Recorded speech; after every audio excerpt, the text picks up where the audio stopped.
Lumpy skin disease একটি virus ঘটিত রোগ যা গবাদি পশুর মধ্যে দেখা যায়। এই রোগের ঘরোয়া চিকিৎসার জন্য কিছু পদক্ষেপ নেওয়া যেতে পারে, তবে এটি মনে রাখা গুরুত্বপূর্ণ যে গুরুতর অসুস্থতার জন্য পশু চিকিৎসকের পরামর্শ নেওয়া অপরিহার্য। ঘরোয়া চিকিৎসার জন্য যা যা করতে পারেন: পর্যাপ্ত বিশ্রাম। রোগাক্রান্ত পশুকে পর্যাপ্ত বিশ্রাম দিন এবং আরামদায়ক পরিবেশ নিশ্চিত করুন।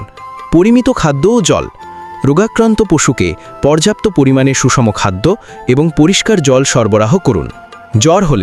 জ্বর হলে প্যারাসিটামল জাতীয় ওষুধ পশু চিকিৎসকের পরামর্শ অনুযায়ী খাওয়ানো যেতে পারে। ত্বকের যত্ন। আক্রান্ত স্থানে পরিষ্কার কাপড় বা তুলা দিয়ে আলতোভাবে পরিষ্কার করুন। প্রয়োজনে অ্যান্টিসেপটিক ব্যবহার করা যেতে পারে। পোকামশা থেকে দূরে রাখা।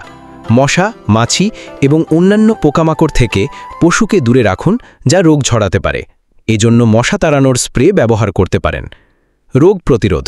রোগের বিস্তার রোধের জন্য আক্রান্ত পশুকে সুস্থ পশু থেকে আলাদা রাখুন।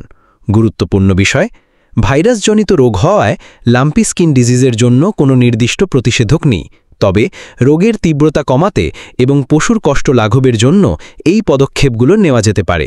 যদি পশু গুরুতর অসুস্থ হয় তবে অবশ্যই একজন পশু চিকিৎসকের পরামর্শ নিন এবং তার নির্দেশ মতো চিকিৎসা করান।